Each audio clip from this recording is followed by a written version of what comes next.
अस्सलाम वालेकुम क्लास। आज हम डिस्कस करेंगे जी ये हमारे टेस्ट सीरीज़ का लेक्चर है और आज हम वर्क के बारे में डिस्कस करेंगे कि हमारे पास वर्क क्या होता है।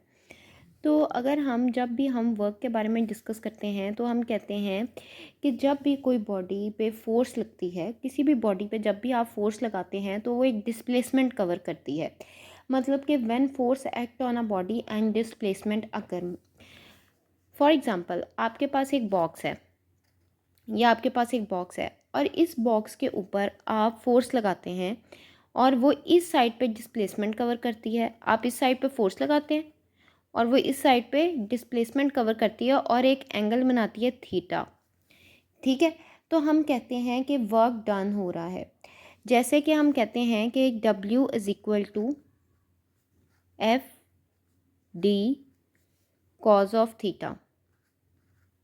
अब ये कैसे है, आपने देखना है कि फोर्स के कंपोनेंट्स, अगर आपके पास ये एक बॉक्स है, ठीक है, आपने इस साइड पे इस पे फोर्स लगाई और ये आपके पास इस साइड पे डिस्प्लेसमेंट कवर कर रहा है। आपने देखना है कि ये फोर्स एक वेक्टर क्वांटिटी है। आपने देखा कि हमारे पास, तो फोर्स एक वेक्टर क्वांटिटी है, तो आपने देखा कि हमारे पास फोर्स जो है वो दो कंपोनेंट बनाएगी। अगर थीटा यहाँ पे बन रहा है तो इसका मतलब ये यहाँ पे बनेगा G F cos of theta, projection जो बनेगा एफ कॉज ऑफ थीटा बनेगा। ठीक है, तो हम कहेंगे यहाँ पे जो हमारे पास वर्क डन हो रहा है वो W is equal to F cos of theta, F cos of theta d है।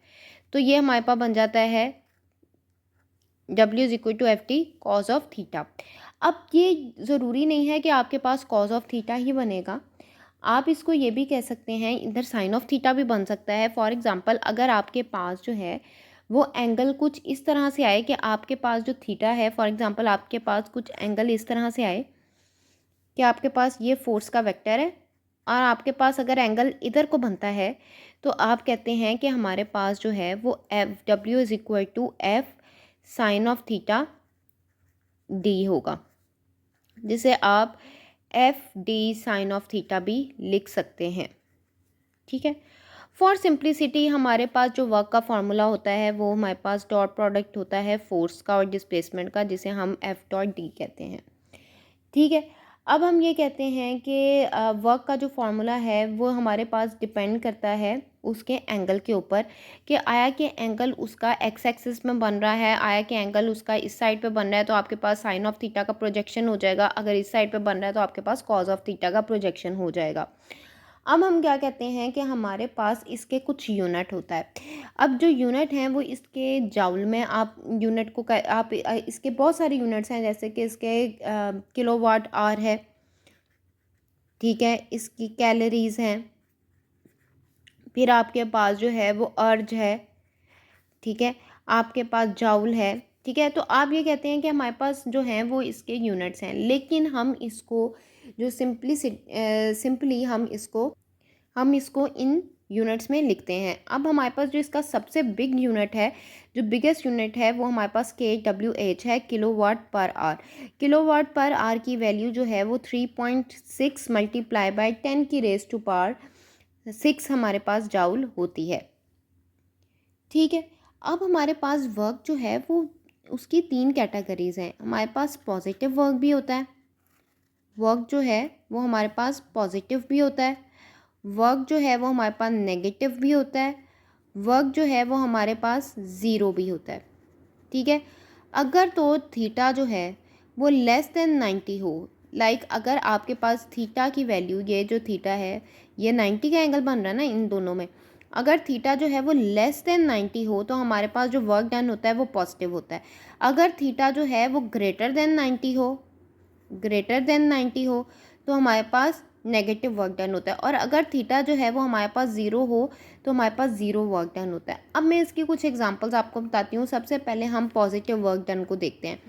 अगर तो हमारे पास थीटा जो है, अगर हमारे पास डिस्प्लेसमेंट भी इधर ही कवर हो रही है, ये एक बॉक्स है, ठीक है, इसके ऊपर आपने एक फोर्स लगाई, अब वो फोर्स और डिस्प्लेसमेंट, अब आप देखें तो फोर्स का जो एंगल है वो आपके पास लेस देन 90 बन रहा है, मतलब ये इन दोनों का जो एंगल दरमियान में जो एंगल बन रहा है वो लेस देन 90 है। अब लेस देन 90 एंगल है तो इसका मतलब है पॉजिटिव वर्क डन होगा। अगर हमारे पास जो है, अब मैं नेगेटिव वर्क डन का आपको बताती हूँ। नेगेटिव वर्क डन आपके पास कब होगा कि फॉर एग्जांपल ये बॉक्स है और वो इस साइड पे जो है वो डिस्प्लेसमेंट कवर कर रही है, लेकिन इस पे जो फ्रिक्शन की फ़ोर्स लग रही है वो बैक लग रही है, मतलब इधर आपके पास फ्रिक्शन की फ़ोर्स लग रही है। अब डिस्प्लेसमेंट भी इसी जगह पे बिल्कुल सीधा है, डिस्प्लेसमेंट फ़ोर्स भी और डिस्प्लेसमेंट भी, इन दोनों में ज़ीरो का एंगल बन रहा है, लेकिन जो फोर्स और फ्रिक्शन है वो बैक साइड पे लग रही है, तो हम कहते हैं इन दोनों के दरमियान 180 का एंगल बन रहा है। और जब आप एफ डी कॉस 180 करेंगे तो आपके पास नेगेटिव वर्क डन आएगा। ठीक है, इसी तरह आपके पास जो है वो ज़ीरो वर्क डन की बात हो जाती है कि ज़ीरो वर्क डन कब होगा कि जब आपके पास एक बॉक्स है, उसकी डिस्प्लेसमेंट इस साइड पे हो रही है, लेकिन उस पर जो फोर्स लग रही है वो ग्रेविटी की है, वो नीचे की तरफ को है, वो एक 90 का एंगल हमारे पास बना रहे हैं। ठीक है, वो हमारे पास एक 90 का एंगल बना रहा है। तो जब वो 90 का एंगल बनाएगा तो हम जब कॉस 90 करेंगे तो वो ज़ीरो हो जाएगा और हमारे पास ज़ीरो वर्क डन होगा। ठीक है, तो ये डिपेंड करता है। अगर तो आपके पास लेस देन थीटा होता है तो आपके पास पॉजिटिव वर्क डन होता है, अगर आपके पास जो है वो ग्रेटर देन थीटा होता है तो नेगेटिव वर्क डन हो जाता है, क्योंकि फोर्स और डिस्प्लेसमेंट में अगर ज़ीरो का एंगल है तो फोर्स और डिस्प्लेसमेंट जो है वो इस साइड पे है और फ्रिक्शन की फोर्स इस साइड पे है, तो उन दोनों के दरमियान जो है 180 का एंगल बनता है और हमारे पास कॉस 180 जो है वो नेगेटिव हो जाता है, -1, तो हमारे पास नेगेटिव वर्क डन आ जाता है।